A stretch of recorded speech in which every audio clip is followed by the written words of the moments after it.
Part number 9, पेशकश मीरे कारवान। अभी 5 नहीं बजे थे, बहुत सवेरा था। फजा में हल्की सी हुनकी थी और मलगजा सा उजाला था। सड़क सुनसान थी। मैं तेज कदम उठाता हुआ जंगल की तरफ चलता चला गया। मुकर्रर जगह तक पहुंचने में 15 मिनट से ज़्यादा नहीं लगे। इस जगह एक बहुत बड़ा बोर्ड लगा हुआ था जिस पर हिंदी और अंग्रेजी में सियाहों को दरिंदों के खतरे से आगाह करने के लिए हदायत लिखी हुई थी। उस बोर्ड के करीब ही झाड़ियों में एक तंग सी पगडंडी जंगल के अंदर की तरफ चली गई थी। मैं बोर्ड के करीब खड़े होकर इधर उधर देखने लगा, मगर नारायण मुझे नजर नहीं आया। और फिर बाएं तरफ से 2 पुलिस वालों को आते देखकर मैं जल्दी से झाड़ियों में छुप गया। वो पुलिस वाले मुझसे तकरीबन 10 गज की दूरी से आगे निकल गए। मैं झाड़ियों से सर निकाले इधर उधर देखता रहा और फिर तकरीबन 5 मिनट के बाद मुझे नारायण की सरगोशियाना आवाज़ सुनाई दी। गुज़श्ता रोज़ बातों में मैंने उसे अपने नाम समेत हिम्मत सिंह बताया था और वो उसी नाम से ही मुझे पुकार रहा था। नारायण मुझसे तकरीबन 15 गज के फासले पर झाड़ियों में छुपा हुआ था और मैं उठकर झाड़ियों के आड़ लेता हुआ उसके करीब पहुंच गया। ये साले हरामी जंगल के साथ साथ गश्त कर रहे हैं। उसका इशारा पुलिस वालों की तरफ था। पता नहीं वो जंगल की हिफाजत कर रहे हैं या डाकुओं को किसी किस्म का तहफ़्फ़ुज़ फराहम कर रहे हैं या इस शहर को किसी आफत से बचाना चाहते हैं। बहरहाल लो, अपनी अमानत संभालो। उसने एक रिवाल्वर और जेब से निकालकर मेरी तरफ बढ़ा दिया। मैंने रिवाल्वर खोलकर देखा। वो 11 चैम्बर्स का रिवाल्वर था और तमाम चैम्बर्स भरे हुए थे। मेरे पास पतलून के पांचे के अंदर पिंडली पर अपना हंजर भी चमड़े के फीते में बंधा हुआ था, लेकिन रिवाल्वर दूर की लड़ाई में बहुत मौसर साबित हो सकता था। इस वक्त दिन का हल्का हल्का सा उजाला फैलने लगा। नारायण के करीब जमीन पर एक शोल्डर बैग भी रखा हुआ था जिस पर एयर इंडिया के अल्फाज छपे हुए थे। ये बैग ना तो छोटा था और ना बड़ा, दरमियानी साइज का था और फूला हुआ था। उसे बैग उठाकर कंधे पर लटका लिया। चले? उसे मेरी तरफ देखा। चलो, मैं तैयार हूँ, मैंने जवाब दिया। उस वक्त मेरे दिल की धड़कन तेज हो गई। मैं मौत के मुंह में छलांग लगाने जा रहा था। नारायण ने ऊपर उठकर इधर उधर देखा और फिर मुझे इशारा कर दिया। मैं भी उठकर खड़ा हो गया और फिर हम दोनों ने झाड़ियों से निकलकर पगडंडी की तरफ दौड़ लगा दी। वो दोनों पुलिस वाले वापस आ रहे थे। वो अगरचे हमसे काफी दूर थे, मगर उन्होंने हमें देख लिया था। पहले तो उन्होंने कहा, कौन है, रुक जाओ का शोर मचाया और फिर फायर खोल दिया।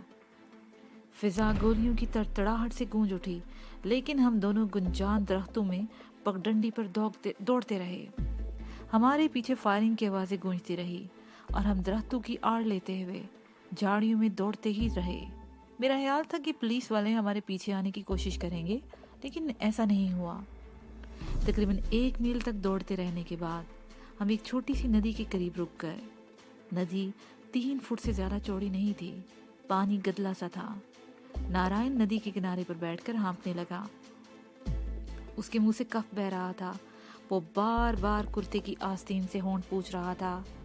मैं एक दर्द के साथ टेक लगाए खड़ा अपने बेरत तनफ्फुस पर काबू पाने की कोशिश करता रहा। मैं जब थाईलैंड में था तो मीलों दूर तक दौड़ लगाया करता था, एक्सरसाइज किया करता था और योगा की मश्क भी बाकायदगी से होती थी।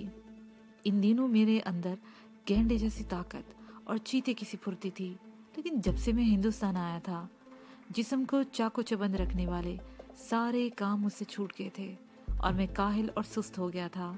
इसका अंदाज़ा आप इससे लगा सकते हैं कि सिर्फ 1 मील दौड़ने से मेरा सांस फूल गया था।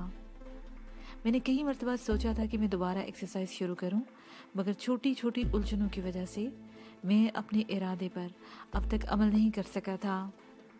नारायण ने शोल्डर बैग एक तरफ रख दिया, ऐनक उतारकर उसके ऊपर रखी और नदी के किनारे पर बैठकर मुंह पर पानी की छींटे मारने लगा।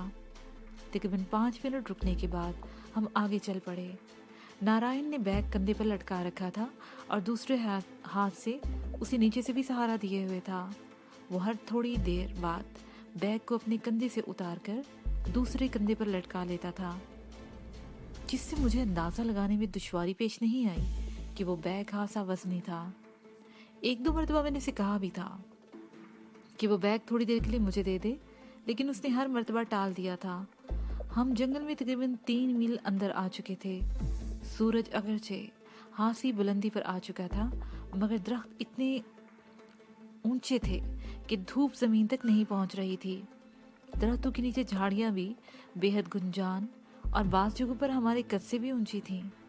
बाज़ पौधों के पत्ते बालिश भर चौड़े और 2-2 फुट लंबे थे, जिनमें कोई छुप जाए तो तलाश करना मुश्किल हो जाए। इन गुंजान दरख्तों, बड़े बड़े पत्तों वाले पौधों और झाड़ियों की वजह से अच्छा खासा हब्स हो रहा था। मेरी शर्ट पसीने में भीगकर बदन से चिपक गई थी और गर्दन पर कीचुओं की मानंद बहने वाली पसीने की धारों से मुझे शदीद उलझन हो रही थी। इस घुटन और हबस की वजह से प्यास भी बढ़ती जा रही थी। हलक खुश्क हो गया और ज़बान सूख कर कांटे की तरह तालों में चुभने लगी। मैं चलते हुए इधर उधर देख रहा था कि शायद कहीं पानी नजर आ जाए, कोई नदी नाला या कोई लेकिन कहीं भी पानी की मौजूदगी के आसार दिखाई नहीं दे रहे थे। नारायण, यहाँ कहीं पानी नहीं मिलेगा? बिलाहिर मैंने नारायण से पूछ ही लिया। आधा मील आगे एक साफ पानी की नदी है। नारायण ने एक तरफ इशारा किया। वहाँ हम पानी भी पिएंगे और कुछ खाना वगैरह भी खा लेंगे। लगता है कि तुम पहले भी इस जंगल में आते रहे हो, मैंने कहा। सुना है इस जंगल में चीते और रीछ वगैरह भी हैं, लेकिन अभी तक तो खरगोशों और लोमड़ियों के सिवा कोई खतरनाक जानवर हमें नजर नहीं आया। जिस नदी की मैं बात कर रहा हूँ वहाँ तक इलाका बड़ी हद तक महफूज है, नारायण ने जवाब दिया। इससे आगे दरिंदों से सामना होने का अंदेशा है। यहाँ चीते भी हैं, सांभर भी और शेर भी, लेकिन किसी दरिंदे के मुंह अभी तक इंसानी खून नहीं लगा। यहाँ लातादाद ऐसे जानवर हैं जो बड़ी आसानी से इन दरिंदों का शिकार बन जाते हैं। कई साल पहले एक शेर को मुंह को इंसानी खून का मजा लग गया था। 2 महीने के अंदर अंदर उसने 30 इंसानों को शिकार कर लिया था। सरकार के भेजे हुए दर्जन वन शिकारियों ने कई दिनों की कोशिश के बाद उसे घेर कर मार डाला। उसके बाद आदमखोरी का कोई वाक़या पेश नहीं आया। इसके बरक्स शिकारी यहाँ आकर दरिंदों के शिकार से अपना शौक पूरा करते रहते हैं, जिस वजह से इस जंगल में होनहार दरिंदों की तादाद कम होती जा रही है। यहाँ तो 2-3 बस्तियाँ भी हैं। मैंने कहा कि इन लोगों को इस खौफनाक जंगल में रहते हुए डर नहीं लगता? ये पेट बहुत पापी है हिम्मत सिंह जी, उसने एक हाथ पेट पर मारते हुए जवाब दिया। पेट का जहन्नम भरने के लिए इंसान को पता नहीं क्या कुछ करना पड़ता है। यहाँ जंगल में नारियल और केले के अलावा बहुत से फलदार दरख्त हैं। इन बस्तियों के रहने वाले यही फल तोड़कर शहर में फरोख्त कर देते हैं। इनकी जिंदगी को खतरा तो हर वक्त लाक रहता है, पर पेट भरने के लिए ऐसे खतरात तो मोल लेने ही पड़ते हैं। अभी तक तो हमें कोई बस्ती दिखाई नहीं दी, मैंने कहा। मैं तुम्हें इन बस्तियों से बचाकर ले जा रहा हूँ, नारायण ने जवाब दिया। इन बस्तियों में रहने वाले साले बहुत हरामी हैं। किसी ने हमें देख लिया तो हमारी खबर हमसे पहले गंगोली चौधरी तक पहुँच जाएगी और वो लोग हमें रास्ते में ही घेर लेंगे। हम बातें करते हुए चलते जा रहे थे। मैंने रिवॉल्वर निकालकर हाथ में ले लिया। किसी भी वक्त उसकी ज़रूरत पड़ सकती थी। नारायण ने बताया कि वो नदी तकरीबन निस्फ मील के फासले पर है, लेकिन हम तकरीबन 1.5 घंटे के बाद वहाँ पहुँच सके थे। शुरू में 1-1.5 मील तक तो जंगल मैदानी हिस्से में था, लेकिन इसके बाद पथरीला इलाका शुरू हो गया था और मुसलसल बुलंदी की तरफ चलते जा रहे थे। ये नदी भी पत्थरों में ऊपर से नीचे की तरफ बह रही थी। पानी शफाफ था। नारायण ने तो किसी चौपाए की तरह लेटकर मुंह पानी में डाल लिया था, जबकि मैं दोनों हाथों का प्याला बनाकर पानी पीता रहा। पानी पीने के बाद नारायण एक पत्थर से टेक लगाकर बैठ गया और बीड़ी सुलगाकर लंबे लंबे कश लगाने लगा। उसके साथ ही उसने अपना पिस्तौल निकालकर करीब रख लिया। اس نے مجھے خبردار کر دیا تھا کہ اس ندی پر درندے وغیرہ پانی پینے کے لیے آتے رہتے ہیں، اس لیے ہم 10 منٹ سے زیادہ یہاں نہیں ٹھہریں گے۔ میں ندی پار کر کے ٹہلتا ہوا کچھ آگے نکل گیا۔ کسی ہنگامی صورتحال سے نمٹنے کے لیے ریوالور میرے ہاتھ میں تھا۔ آگے 150-200 گز تک جنگل چھدرا تھا اور اس کے آگے آگے چھوٹی چھوٹی پہاڑیوں پر درخت اور جھاڑیاں اس قدر گنجان تھیں کہ پہاڑیاں بھی چھپ کر رہ گئی تھیں۔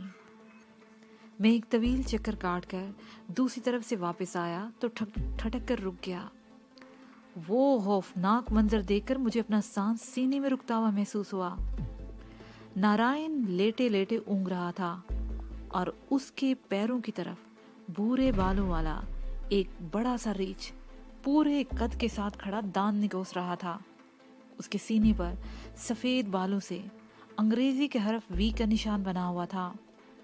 بھورے بالوں والا ریچھ کالے ریچھ سے بھی زیادہ خطرناک ہوتا ہے، اور وہ خطرناک بھورے بالوں والا ریچھ نارائن کے پیروں کے قریب کھڑا دانت نکوس رہا تھا۔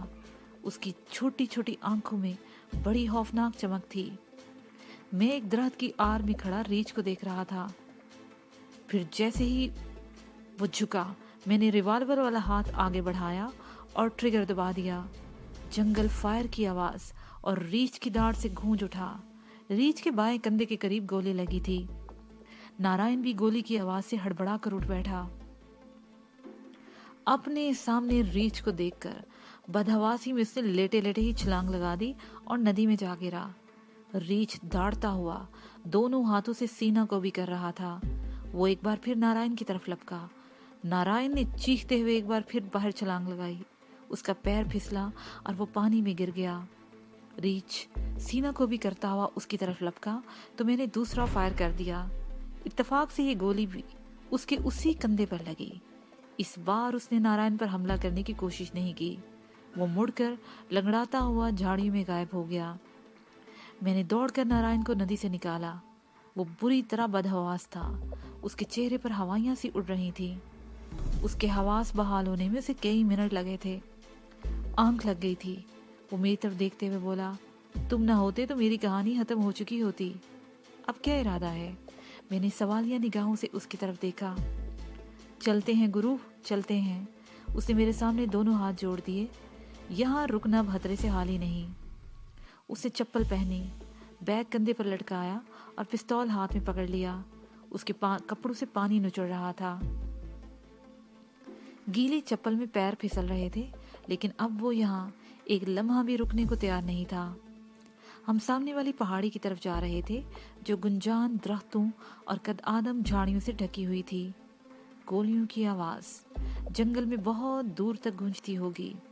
نارائن نے میرے ساتھ چلتے ہوئے کہا، مجھے اندیشہ ہے اگر یہ آواز انہوں نے سن لی ہوگی تو وہ ہوشیار ہو جائیں گے۔ اگر میں گولی نہ چلاتا تو تمہارا وہ بڑا بھائی تمہارے بخیے ادھیڑ دیتا۔ میں نے جواب دیا، اب ہمیں راستہ بدلنا پڑے گا۔ اس نے میری بات کو نظر انداز کرتے ہوئے کہا، وہ پہاڑی 250-300 فٹ سے زیادہ اونچی نہیں تھی، لیکن گنجان درختوں اور گھنی جھاڑیوں کی وجہ سے راستہ بڑا دشوار گزار تھا۔ کانٹے دار جھاڑیوں سے میری دونوں باہوں پر لاتعداد خراشیں آ چکی تھیں جن میں شدید جلن ہو رہی تھی۔ ہم اس مرتبہ تقریباً 3 گھنٹوں تک مسلسل چلتے رہے۔ حبس کی وجہ سے سانس گھٹتا ہوا محسوس ہو رہا تھا۔ پسینہ دھاروں کی صورت میں بہہ رہا تھا۔ بالآخر ہم ایک چھوٹی سی ندی کے قریب بیٹھ کے۔ ندی کیا تھی؟ ایک 1.5 فٹ چوڑا تالاب سا تھا جس میں شفاف پانی بہہ رہا تھا۔ یہاں درخت کسی قدر چھدرے سے تھے اور کہیں کہیں دھوپ بھی درختوں کی شاخوں سے چھن کر زمین تک پہنچ رہی تھی۔ اسی دھوپ سے اندازہ لگایا جا سکتا تھا کہ دوپہر ڈھل رہی تھی۔ نارائن مجھ سے الگ ہٹ گیا اور دوسری طرف رخ کر کے بیگ کھولنے لگا۔ اس نے بیگ میں سے ایک پوٹلی نکال کر دوبارہ بند کر دی اور میرے قریب آ گیا۔ پوٹلی میں تندوری روٹیاں تھیں جن میں مرچ کا اچار رکھا ہوا تھا۔ ہم صبح 5 بجے سے چل رہے تھے۔ 2-3 مرتبہ صرف پانی پیا تھا، اس لیے بڑے زور کی بھوک لگ رہی تھی، اور اس وقت مرچ کے اچار کے ساتھ روٹی کھانے میں واقعی مزہ آ گیا۔ یہاں آدھا گھنٹہ رکنے کے بعد ہم آگے چل پڑے اور مزید 2 گھنٹوں تک مسلسل چلتے رہنے کے بعد ہم ایک ایسی جگہ پر نکل آئے جہاں درخت زیادہ گنجان نہیں تھے، البتہ چوڑے پتوں والے پودے اور جھاڑیاں بکثرت تھیں۔ سامنے چھوٹی چھوٹی کئی چٹانیں تھیں، بعض چٹانوں میں چھوٹے غار بھی نظر آ رہے تھے۔ نارائن ان چٹانوں سے دور ہی رک گیا۔ اس کے چہرے پر مایوسی چھا گئی اور اس مایوسی کی وجہ میں بھی بجھ گیا تھا۔ چٹانوں کے قریب ایک جگہ پر 3 پتھر رکھ کر چولہا سا بنا ہوا تھا۔ راکھ، بجھتے ہوئے کوئلے اور جلی ہوئی چند لکڑیاں دور سے ہی نظر آ رہی تھی۔ ادھر ادھر چند ایسی چیزیں بھی دکھائی دی جن سے اندازہ لگایا جا سکتا تھا کہ یہاں کچھ لوگ پڑاؤ ڈالے ہوئے تھے اور ہمارے آنے سے پہلے کہیں اور جا چکے تھے۔ بہت برا ہوا، نارائن کے لہجے میں مایوسی چھلک رہی تھی۔ ان کی تلاش میں اب ہمیں کم از کم 7-8 گھنٹے اور چلنا پڑے گا۔ ان کا دوسرا ٹھکانہ یہاں سے پچھم کی طرف بہت دور ہے۔ سورج ڈھل رہا تھا اور ہم رات میں تو سفر جاری نہیں رکھ سکتے تھے۔ میں نے کہا، رات ہمیں یہی گزارنی پڑے گی۔ نارائن نے کہا، یہ جگہ محفوظ ہے، اس طرف پانی کا چشمہ بھی ہے۔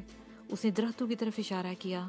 آگے ہمیں ایسی محفوظ جگہ نہیں ملے گی، تو پھر لگا دو یہیں پر ڈیرا۔ میں نے کہتے ہوئے ایک پتھر سے ٹیک لگا کر نیم دراز ہو گیا۔ نارائن آس پاس کی چٹانوں میں جھانکتا رہا۔ بیگ اس نے بدستور کندھے پر لٹکا رکھا تھا۔ اب اس بیگ کے بارے میں میرا تجسس بڑھتا جا رہا تھا۔ بیگ خاصا بھاری تھا اور نارائن صبح 5 بجے سے اسے کندھے پر لٹکائے ہوئے تھا۔ میں نے کئی مرتبہ کوشش کی تھی کہ تھوڑی دیر کے لیے اس کا یہ بوجھ اٹھا لوں، لیکن ہر مرتبہ اس نے انکار کر دیا تھا۔ دوپہر کے کھانے کے بعد 2 روٹیاں بچی تھیں جو نارائن نے سنبھال کر رکھ لی تھیں۔ شام سے ذرا پہلے ہم نے 2 روٹیاں بھی کھا لیں اور چشمے سے پانی پی کر ایک دوسرے کے قریب زمین پر لیٹ گئے۔ نارائن نے بیگ کو تکیے کی طرح سر کے نیچے رکھ لیا تھا اور میں نے ایک پتھر سے ٹیک لگائے نیم دراز تھا۔ سورج غروب ہونے کے بعد جلد ہی اندھیرا پھیل گیا۔ میں نے نارائن سے ابھی تک یہ نہیں پوچھا تھا کہ وہ کون ہے، کیا دھندا کرتا ہے، وہ اس جنگل میں کیوں آیا۔ پولیس گنگولی چودھری کے جس ٹھکانے کی تلاش میں ناکام رہی تھی، وہ آسانی سے یہاں تک کیسے پہنچ گیا۔ بہت سارے سوالات میرے دماغ میں کل بلا رہے تھے۔ اس نے میرے صرف پہلے سوال کا جواب دینا ہی مناسب سمجھا تھا۔ نارائن بنگلور کا رہنے والا تھا۔ وہ اپنے والدین کی اکلوتی اولاد تھا، لیکن اکلوتا ہونے کے باوجود نہ تو اسے ماں کی ممتا مل سکی اور نہ ہی باپ کی شفقت۔ نارائن اپنا ماضی نہیں بھولا تھا، اسے سب کچھ اچھی طرح یاد تھا۔ 10 سال کی عمر تک تو سب ٹھیک ٹھاک چلتا رہا، لیکن پھر اچانک ہی سب کچھ بدل گیا۔ اس کے ماں باپ میں کسی بات پر ناچاکی شروع ہو گئی، جس نے بڑھتے بڑھتے سکین صورتحال اختیار کر لی۔ وہ دونوں ایک دوسرے پر بے وفائی کے الزامات عائد کرتے رہے۔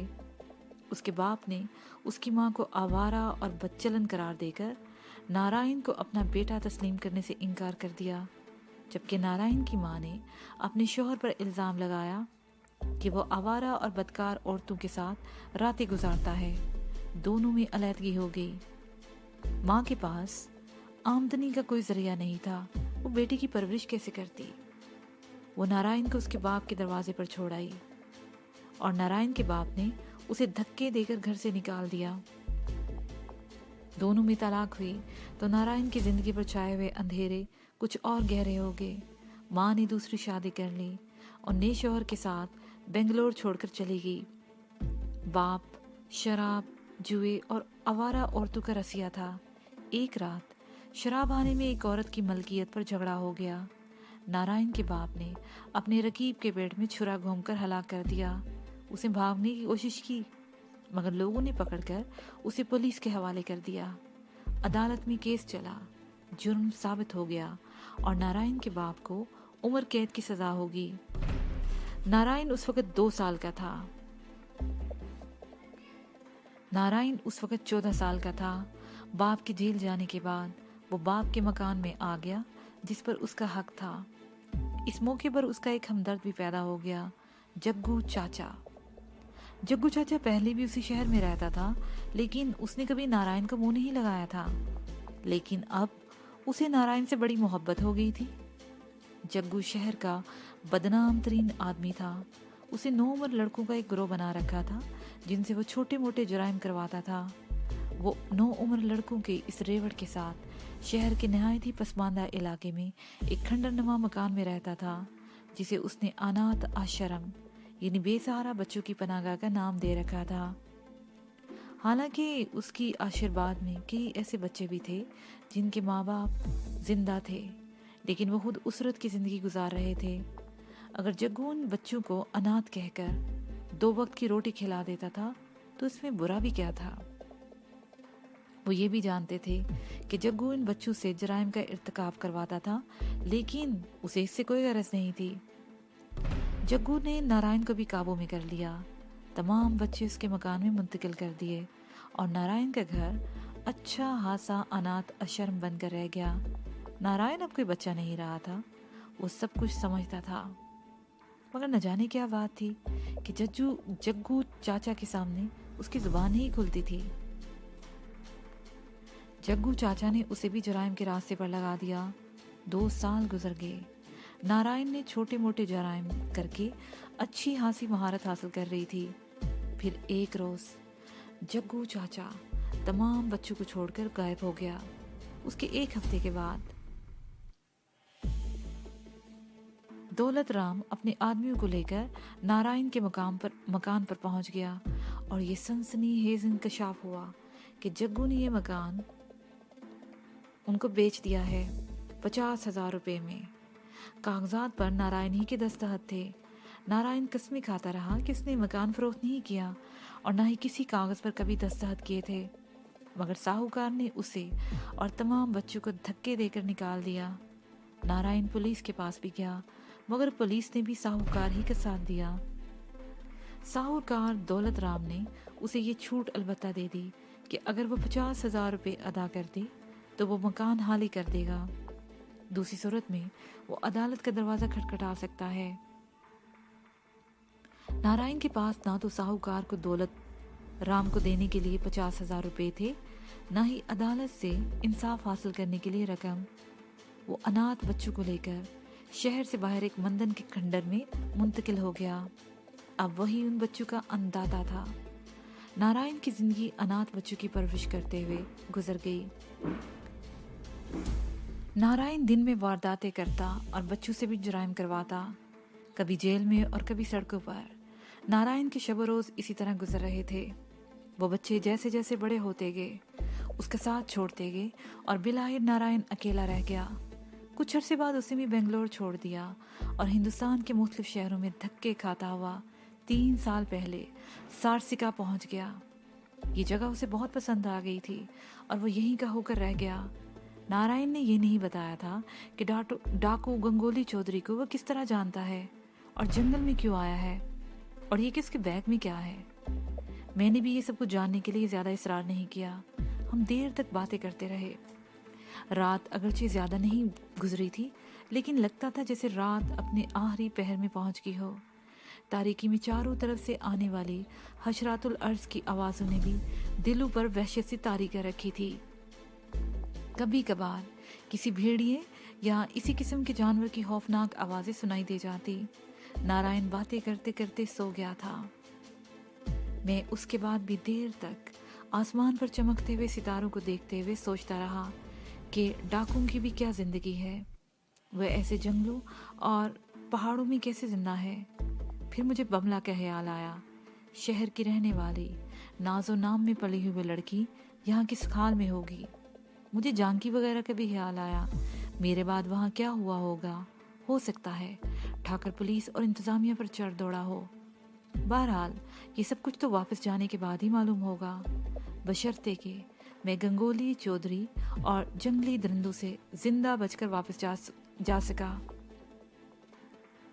आसमान पर एक तारा टूटा और रोशनी की एक लकीर छोड़ता हुआ उफक पर गायब हो गया। आसमान कितना रोशन नजर आ रहा था। तारे अपनी पूरी आबोताब से चमक रहे थे। शहर की मसनूई रोशनियों में इन सितारों की चमक भी मान पड़ जाती है। मेरा सर भारी हो रहा था। थकन से जिस्म के तमाम अज़ा शल हो रहे थे और इस बात की परवाह किए बगैर कि रात को किसी भी वक्त कोई जंगली जानवर हमारा तिया पांचा कर सकता है, मैंने भी आंखें बंद कर ली और नींद की वादी में उतर गया। नया पैराग्राफ। माँ की कोख से जन्म लेने वाला हर बच्चा बड़ा ही मासूम और फरिश्ता सिफ्त होता है। वो माँ के पेट से जराइम सीख कर नहीं आता। दुनिया में आने के कई साल बाद भी वो दूसरों का मोहताज रहता है, दूसरों की उंगली पकड़कर चलता है। उसे अच्छे बुरे की तमीज़ नहीं होती, दुनिया के नशेबो फराज का शौर भी नहीं होता। वो बिल्कुल नहीं जानता कि अगला कदम उसे कहाँ ले जाएगा। वो कदम कदम पर बड़ों की रहनुमाई का मोहताज होता है। अब ये बड़ों पर मुनहसिर है कि वो इसे कौन सा रास्ता दिखाते हैं। वो इसे बाइज़्ज़त ज़िंदगी की रिफ़तों की तरफ ले जाएंगे या ज़िल्लत के मुहीब खड में वो धकेल देंगे। और जब वो शौर संभालता है तो बहुत कुछ उसके हाथ से निकल चुका होता है। उसे वही कुछ करना होता है जिसका उसे दर्स दिया गया या जो वो अपने इर्द गिर्द देखता है। अगर उसे अच्छी तरबियत नहीं मिली, उसके इर्द गिर्द रूनुमा होने वाले मामलात काबिल तारीफ नहीं, तो वो तबाही के रास्ते पर चल पड़ता है, बल्कि उसके लिए उसे मजबूर कर दिया जाता है और वो माशरे पर एक बोझ बन जाता है। मेरी अपनी ज़िंदगी काबिल मिसाल या काबिल तारीफ नहीं थी। मैंने जो रास्ता अपनाया था उस पर मुझे इख्तियार खुद का भी नहीं था। मुझे उन कांटों भरे रास्ते पर धकेला गया था। मैंने बार बार अपने कदमों में जंजीर डालने की कोशिश की, मगर हर मर्तबा मुझे मुंह के बल गिरा दिया गया। मेरे सीने में तो इंतकाम का जज्बा था। मुमकिन है किसी मौके पर मैं वो सब कुछ भूल जाता और एक आदमी की तरह नॉर्मल जिंदगी गुजारता, लेकिन मेरी जिंदगी में ऐसा मौका आने ही नहीं दिया गया। कदम कदम पर और हर लहजा मेरे सीने में इंतकामी जज्बात की आग को भड़काया गया और मैं इस आग में जलता हुआ बहुत दूर तक निकल आया। मैं जराइम पेशा नहीं था, लेकिन जिंदगी के इन कांटों भरे रास्ते पर मेरा वास्ता ज़्यादातर जराइम पेशा लोगों से ही रहा था। चोर, डाकू, कातिल, बदमाश और जेलसाज, इनमें कई ऐसे थे जो एक वक्त पेट भर रोटी खाने के लिए छोटे छोटे जराइम तक महदूद थे, और कई ऐसे थे जिनका जराइम की दुनिया में बड़ा नाम था, बड़ा दबदबा था, बड़ी दहशत थी उनके नाम में।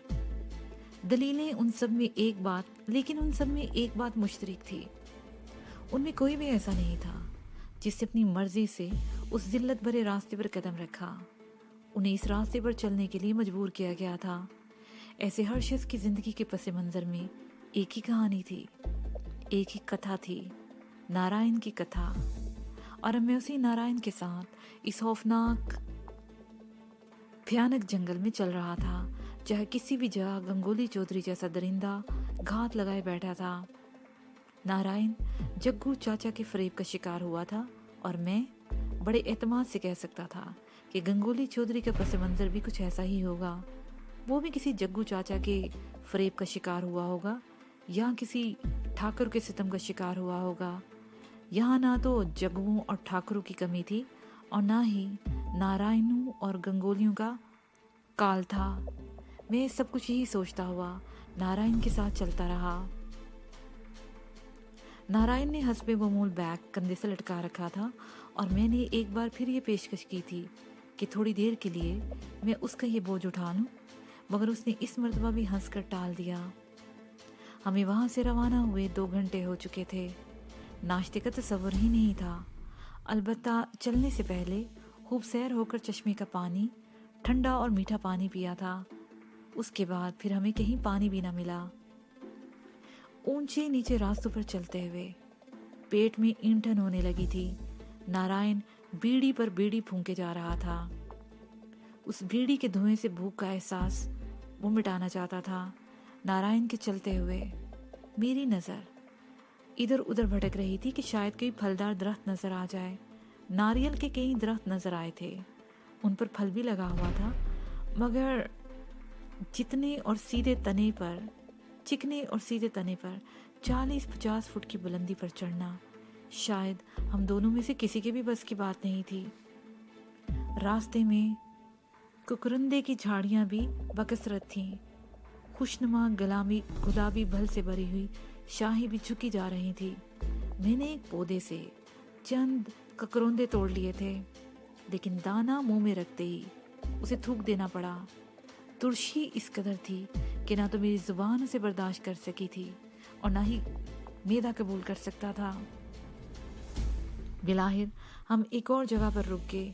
यहाँ थोड़े ही फासले पर चंद ऐसे दरख्त नजर आए जिन पर हमें फल नजर आए। दरख्तों की शाखें फल के बोझ से झुकी हुई थी। मैंने इस किस्म का फल जयपुर में आज से पहले कभी नहीं देखा था। नारायण ने बैग जमीन पर रख दिया और फल से भरी हुई एक शाख को पकड़कर जोर जोर से झटकिलने लगा। पके हुए फल टूट के गिरने लगे। यूं लगा जैसे फलों की बारिश हो रही हो। ये फल तुम जितने चाहे खा सकते हो, तुम्हें कोई तकलीफ नहीं होगी, नारायण ने घास पर गिरे हुए फल समेटते हुए कहा। मैं भी बेर जैसे फल जमा करने लगा। एक दाना मुंह में रखा तो यूं लगा जैसे शहद का चम्मच मुंह में डाल दिया हो। शहद की तरह ही मीठा था ये फल। हम बड़े इत्मीनान से बैठे उन फलों से पेट की आग बुझा रहे थे कि फजा फायरिंग की आवाज से गूंज उठी। इसके साथ ही ये पार्ट अपने इख्तिताम को पहुंचा।